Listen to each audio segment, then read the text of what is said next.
Très bien de nous choisir pour vous informer, mesdames, messieurs. Bienvenue dans ce nouveau numéro du journal sur la télé. Autrement, débutant cette édition journal à la Cité de l'Union africaine où le président de la République, Félix Antoine Tshisekedi Tshilombo, a présidé une réunion interinstitutionnelle qui a analysé la situation globale de la République démocratique du Congo. Vital Kamerhe Kaningini, Jean-Michel Samalou Condé, Judith Souminoa Toulouka et Dieudonné Kamoleta ont pris part à cette réunion. Suivez.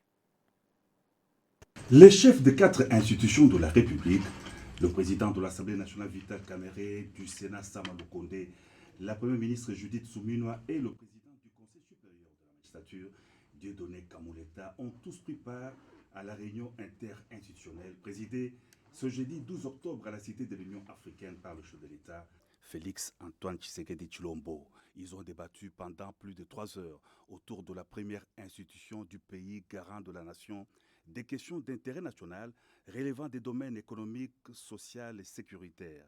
Le président de la Chambre basse du Parlement a fait le point de cette grande réunion. Le président de la République a donné des orientations dans tous les domaines de la vie économique et sociale de la vie de la nation. S'agissant de l'économie, le président de la République a souligné sa détermination à voir notre économie décoller, avec notamment la baisse du taux directeur de la Banque centrale. Et ceci va entraîner aussi la baisse du taux au niveau des banques commerciales, de telle sorte que notre économie soit concurrentielle et que les populations, surtout les plus démunies, puissent avoir un accès facile au crédit. Nous avons souligné aussi la question qui est déjà prise en charge au niveau du gouvernement, et ça c'est le président qui l'a rappelé, de voir les prix des biens de première nécessité baisser sur le terrain, et cela en préservant la stabilité du cadre macroéconomique. Le président de la République a souligné aussi la nécessité d'avoir un système financier cohérent avec les objectifs du développement, et pour cela, il a veillé à ce que tout le monde puisse comprendre que les réformes fiscales qui vont être amorcées de façon rapide, puisqu'elles avaient déjà commencé, accélérées, nous puissions avoir une fiscalité qui soit attrayante et qui crée le climat des affaires. Et des instructions claires et des orientations nous ont été données par le président de la République pour voir comment ces conseillers communaux vont coexister d'abord avec les bourgmestres qui sont là et ensuite avec les bourgmestres qui eux-mêmes vont élire. Il s'est agi de la première réunion interinstitutionnelle présidée par le chef de l'État, conformément à l'article 69 de la Constitution reconnaissant au président de la République les prérogatives de veiller au fonctionnement harmonieux de toutes les institutions de la République.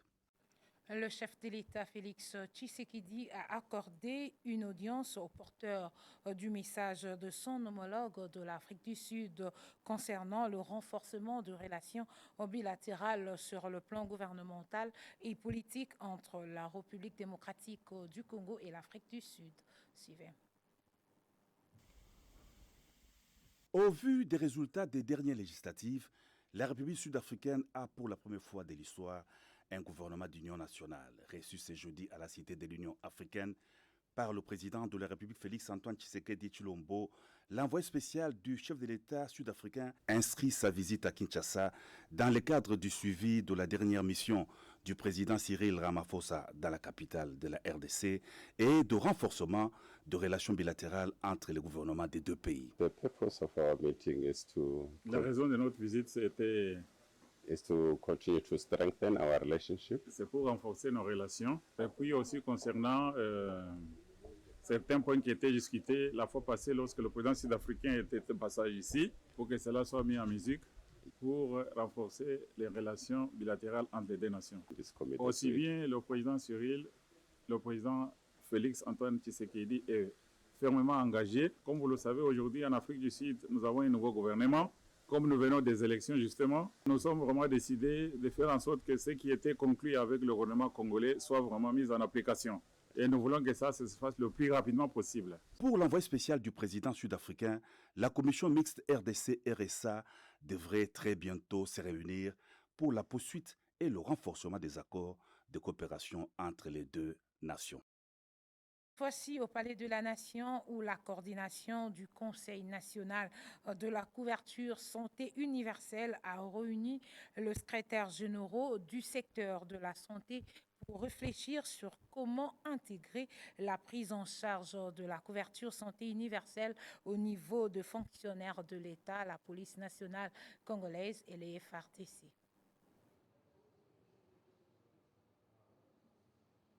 C'était une réunion de mise à jour pour des actions concrètes concernant la couverture santé universelle. Le coordonnateur du Conseil national de la couverture santé universelle a réuni les directeurs généraux des établissements de félicitations de la mise en œuvre de la CCU, les secrétaires généraux des ministères sectoriels ainsi que les services spécialisés de la présidence. Objectif, réfléchir sur la prise en charge de la couverture santé universelle des fonctionnaires de l'État, des FRDC et de la police en 2025, volonté exprimée par le président de la République, Félix Antoine Tshisekedi Tshilombo. Ça, c'était une rencontre de travail en fait pour nous, pour voir comment nous allons de l'avant avec les recommandations de son Excellence le Président de la République quant à l'extension de la gratuité de la maternité aux autres provinces qui ne sont pas encore couvertes, à l'extension du paquet de soins pour couvrir les agents publics de l'État, y compris la police nationale congolaise et la FARDC, mais aussi dans le cadre du travail, dans l'approche de la santé dans toutes les politiques. Pour y parvenir, les commissions ont été remodelées. En attendant le financement, le docteur Polydore Mbongani s'est réjoui de la réussite et de la gratuité des maternités et promet l'extension dans toutes les provinces. D'après les informations à ma possession, le gouvernement est en train de travailler dur pour nous disponibiliser de ce financement supplémentaire qui pourra nous permettre d'aller de l'avant. Et je pense que ça sera dans le mois. En tout cas, que nous allons commencer avec le processus d'extension dans les autres provinces. Bien sûr, c'est un long processus qui commence par l'accréditation des établissements de soins, la signature de conventions, avant que la prise en charge elle-même commence. D'autres rencontres sont prévues prochainement pour donner rapidement l'accès aux soins de santé de qualité à tous les Congolais, tel que promis par le chef de l'État, Félix Antoine Tshisekedi Tshilombo.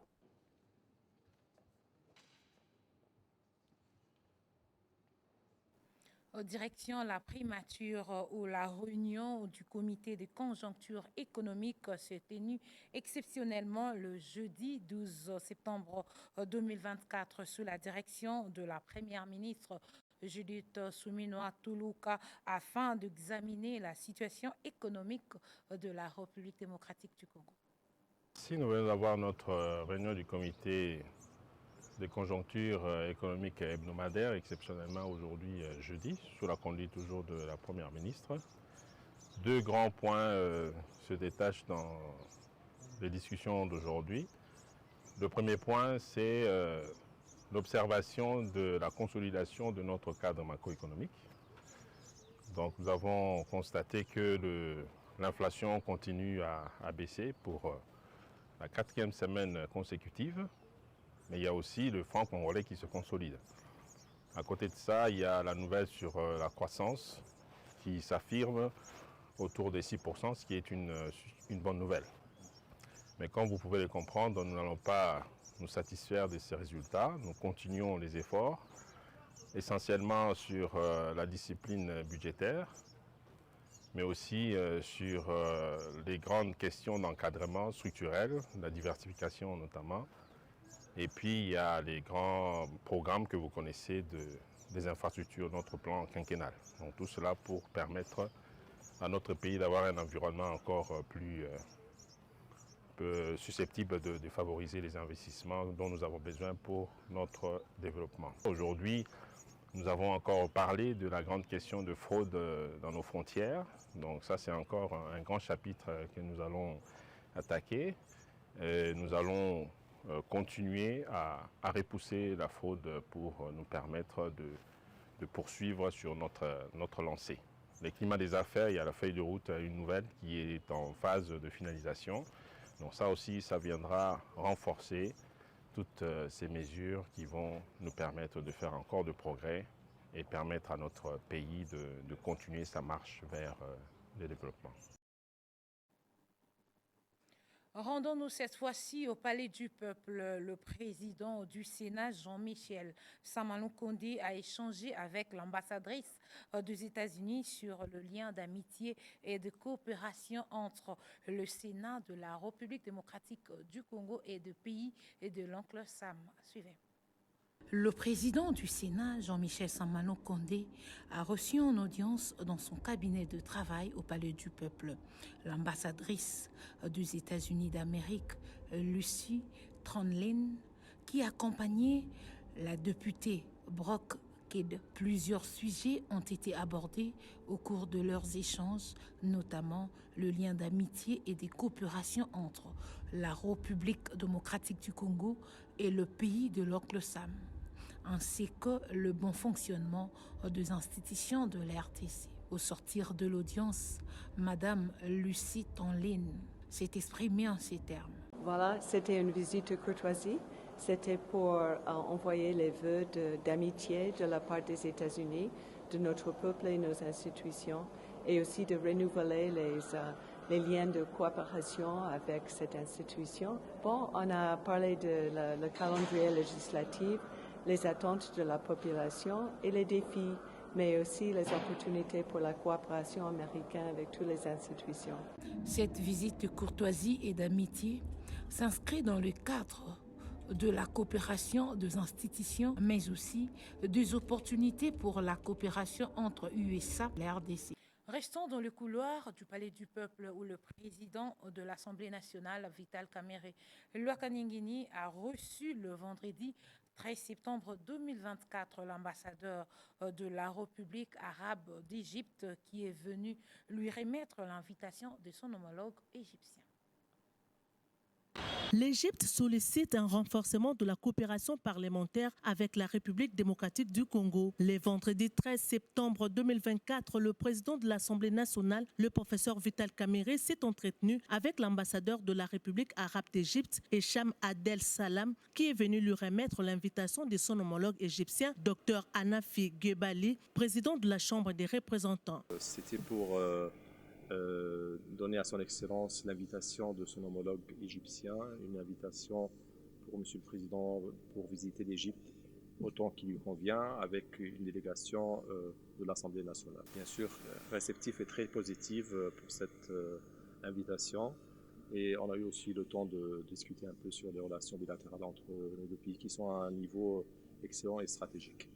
Dans cette correspondance, la Chambre des représentants du pays des pharaons motive son invitation par la nature des liens étroits entre les deux pays, caractérisés par la diversité des domaines de coopération qui nécessitent un enrichissement des visions des questions d'intérêt commun. J'ai l'honneur de vous inviter à visiter l'Égypte et la Chambre des représentants afin de discuter des moyens de renforcer les relations bilatérales entre les deux pays frères, notamment au niveau parlementaire. Nous sommes confiants que cette visite donnera un nouvel élan aux excellentes relations entre la RDC et l'Égypte dans l'intérêt de deux peuples amis, a précisé Hanafi Gebali, président de la Chambre des représentants égyptiens, dans sa correspondance. Réagissant au message de son homologue égyptien, le professeur Vital Kamerhe a donné son accord pour une visite dans les tout prochains jours au Caire. Poursuivant son échange avec l'ambassadeur Hicham Adel Salam, Vital Kamerhe a montré l'intérêt majeur qu'il y a dans les renforcements de la coopération bilatérale entre les deux pays. L'ambassadeur égyptien a rappelé au speaker de la Chambre basse du Parlement que plusieurs projets bilatéraux sont en attente d'implémentation, notamment dans les domaines de l'énergie propre et renouvelable, des infrastructures, recherche scientifique, transport dans la rénovation du chemin de fer Kinshasa-Matadi et la réhabilitation de quelques aéroports du pays. Et de l'autre côté, le vice-premier ministre, ministre de l'Intérieur, décentralisation et affaires coutumières a reçu en audience le ministre belge André Flahaut. Plusieurs sujets ont été au menu de leur échange. Suivez. Nous avons parlé effectivement de sécurité, de décentralisation et également de la formation du personnel politique, que ce soit les élus, à tous les niveaux, mais aussi de la formation du personnel administratif. Il a également été question de la sécurité civile et aussi de contact par rapport à la situation préoccupante dans l'Est.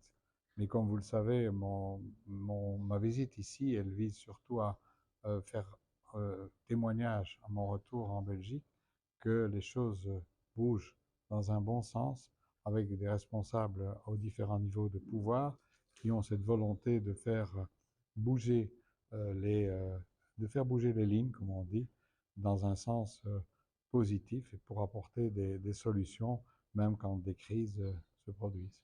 Changeons de clavier à présent, clôture du forum de validation de la politique nationale du tourisme le jeudi 12 septembre 2024. Ces assises ont permis aux participants de mettre à la disposition du gouvernement congolais un plan national pour booster le secteur du tourisme en République démocratique du Congo. C'est le vice-premier ministre de la fonction publique, Jean-Pierre Liaou, qui a déclaré clos. 3 jours ont suffi aux participants pour doter à la République démocratique du Congo d'un plan national du tourisme. Le vice-premier ministre, ministre de la fonction publique, Jean-Pierre Liaou, a profité de l'occasion pour exhorter les partenaires à renforcer la coopération avec la RDC dans la mise en œuvre de ce plan. Bravo, cher Didier, d'avoir permis à notre pays d'avoir un cap sectoriel clair et un socle sur lequel va se bâtir une nouvelle vision, une nouvelle politique, un nouveau paradigme touristique dans notre pays. À l'issue de travaux de ce forum, le ministre du Tourisme a réitéré la volonté du gouvernement de développer le tourisme dans toutes les provinces de la RDC. À en croire Didier Pambia, les réflexions vont se poursuivre au niveau du gouvernement pour l'accroissement du budget alloué au secteur du tourisme et attirer les investissements dans ces secteurs dans le cadre de la diversification de l'économie nationale. Aux ministres provinciaux en charge du tourisme, je confirme que votre participation à ces assises renforce le tourisme dans sa dimension de matière à compétences concurrentes entre le pouvoir central et les provinces. La ministre provinciale du tourisme de la province du Mai-Ndombe, qui a participé à tous les panels, a salué l'engagement des participants à faire le suivi des résolutions pour implémenter une dynamique de développement du tourisme dans leurs provinces respectives. Au niveau de la province du Mai-Ndombe, nous avons souligné que nous sommes une jeune province issue du démembrement. Et voilà, donc c'est à peine depuis 2 ans qu'il y a un ministère du tourisme, donc le travail est énorme. Donc nous procédons d'abord à l'identification de tous nos sites touristiques. Dans un premier temps, nous avons ciblé sur le lac Mai-Ndombe, où se trouve le chef-lieu de la province Inongo, et également les zones environnantes. Les participants à ce forum ont posé les jalons nécessaires pour ouvrir des perspectives nouvelles dans la mise en place d'un cadre interministériel pour le développement du tourisme en RDC. Le potentiel touristique est réel dans le pays. Il faut seulement des bonnes politiques pour rentabiliser et faire bénéficier au pays des richesses. Collaboration avec la présidence de la République démocratique du Congo, la conférence épiscopale nationale du Congo a tenu le jeudi 12 septembre 2024 un point de presse au centre interdiocésain. Objectif, le préparatif de la célébration de clôture de l'année jubilaire marquant les 60 ans de martyre de la bienheureuse Marie-Clémentine Anorité Negampeta. Suivez. Attente vis-à-vis des institutions de l'État, de s'impliquer pour l'organisation satisfaisante du programme de l'année jubilaire annualité. Il s'agit des routes Kisangani-Siro, bus et avions pour le transport de pèlerins des différents pôles vers Isiro, aménagement du site, sécurité des pèlerins, etc. De s'approprier la cause de la bienheureuse Anorité en tant que digne fille de la République qui, par sa bravoure et sa foi héroïque, a inscrit en lettres d'or le nom de la RDC dans les annales de l'Église catholique universelle. Au sujet de l'objectif relatif à la construction du sanctuaire national bienheureuse Anorité en cours d'exécution, évalué à environ 12 millions de dollars, outre les appuis divers provenant des partenaires institutionnels stratégiques, il a été recommandé des cérémonies de levée de fonds ainsi que des quêtes spéciales dans le cadre de l'opération Une pierre pour Anorité dans chaque diocèse en vue de doter notre Église des fonds nécessaires pour la construction du sanctuaire national. Calendrier des activités de clôture de l'année jubilaire. Le lundi 2 décembre 2024 prochain, où est prévu un pèlerinage national. Le calendrier se présente comme suit. Mardi 26 novembre 2024, arrivée à Kisangani, puis départ pour Isiro par route, pèlerinage sur les traces d'Anuarité. C'est la première étape. Mercredi 27 novembre 2024, départ de Kisangani et arrivée à Wamba par route, pèlerinage sur les traces d'Anuarité, deuxième étape. Non, toujours première étape. Jeudi 28 novembre 2024, pèlerinage sur les traces d'Anuarité, deuxième étape, et célébration eucharistique à Matari, village de la Bienheureuse Anuarité. Vendredi 29 novembre 2024, départ de Wamba en passant par Bafuabaka et arrivée à Isiro, pèlerinage sur les traces d'Anuarité, étape 3. Samedi 30 novembre 2024, pèlerinage sur les traces d'Anuarité, étape 4, suivi de confessions, chapelle, etc. Dimanche 1er décembre 2024, activités culturelles. Lundi 2 décembre 2024, grande célébration de clôture de l'année jubilaire. Mardi 3 décembre 2024, fin du pèlerinage et départ d'Isiro. Clôture de la première phase de la 8e édition du Salon de la construction dénommé Expo Béton 2024. Les participants n'ont pas caché leur satisfaction d'avoir pris part à ce rendez-vous. C'est une très bonne plateforme qui permet de mettre en relation, surtout pour nous, les entreprises qui prestent de différents services d'assurance, et aussi ça nous permet à nous de vulgariser, d'informer et aussi de parler aux différentes personnes qui connaissent mal ou qui ne connaissent pas du tout, parce qu'on est aussi là pour pouvoir informer et mieux informer les personnes, mais aussi il y a ceux qui ne connaissent pas très bien dans quelle orientation ils doivent souscrire leurs assurances. Le fait que nous soyons là, ça nous permet aussi de donner la très bonne information. En tout cas, je suis très émue et contente en même temps, parce que c'est une organisation qui a vraiment boosté les entreprises et les entrepreneurs à pouvoir se réunir, se retrouver, et ça fait de telle sorte que les entrepreneurs se connaissent. Voilà, il y a des gens qui ne connaissaient pas BeForward. Grâce à cette 8e édition de l'Expo Béton, il y a des gens qui ont pu connaître BeForward, il y a des gens qui ne connaissaient pas peut-être plusieurs entreprises, et on est très très contente et très satisfaits. Nous avons vraiment aimé. De notre côté à nous les étudiants, nous avons vraiment vu ces gestes et c'était vraiment un geste glorieux en tout cas. Nous avons eu la grâce et l'occasion d'exposer nos projets qui sont parfois boycottés ou minimisés par certaines autorités, mais grâce à cette activité que M. Jean Bamanis a lancée, nous avons quand même eu quelques autorités qui ont quand même prêté attention à nos projets. Quand je parle de nos projets, je ne parle pas des projets qui viennent à l'extérieur par les investigateurs, mais des projets qui sont faits purement et naturellement par les étudiants. Rendons-nous en province. La ville de Bunia, chef-lieu de la province de l'Ituri, dispose dorénavant d'un panneau de signalisation intelligent. Le lancement de ce panneau lumineux installé au rond-point Sonas est intervenu le jeudi 12 septembre 2024. C'est la Commission nationale de la prévention routière, direction provinciale de l'Ituri, qui a mis en place ce nouveau panneau. Suivez. Avant même la cérémonie inaugurale de ce nouveau fait de signalisation routière avec une des caractéristiques remarquables grâce à de nouvelles intelligences intégrées, déjà les conducteurs sont ici sensibilisés.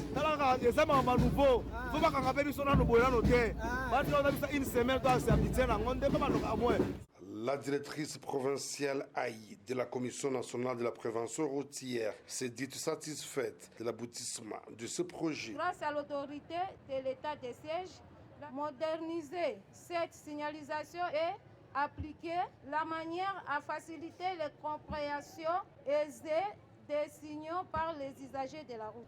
Pour Héritier Kassonia, ingénieur de la Seine-Père, ces nouveaux faits de signalisation diffèrent des anciens. Les anciens panneaux de signalisation lumineuse étaient simples et dépourvus de certaines fonctionnalités essentielles. Ils ne disposaient ni de capteurs à rebours, ni de signaux spécifiques pour les piétons, ce qui pouvait parfois entraîner des situations de confusion et de danger, tant pour les automobilistes et que pour les piétons. Le maire de Bunia, le commissaire supérieur principal, Mbouikola Bosco, a invité ses administrés à respecter et protéger ces installations. Ces acquis sont de précieuses œuvres qui élèvent Bunia parmi de belles villes de la République démocratique du Congo. Notons que parmi les rôles de la Seine-Père, c'est notamment prévenir les taux d'accidents sur l'ensemble du réseau routier. Cette nouvelle innovation qui entre dans l'actif de l'administration militaire démontre encore et toujours le souci du lieutenant général Boyanka Shomadjouni à élever la ville de Bunia dans le top 5 des villes congolaises soucieuses, sécurisées et modernisées. Souhait du président de la République, Félix Antoine Tshisekedi Tshilombo.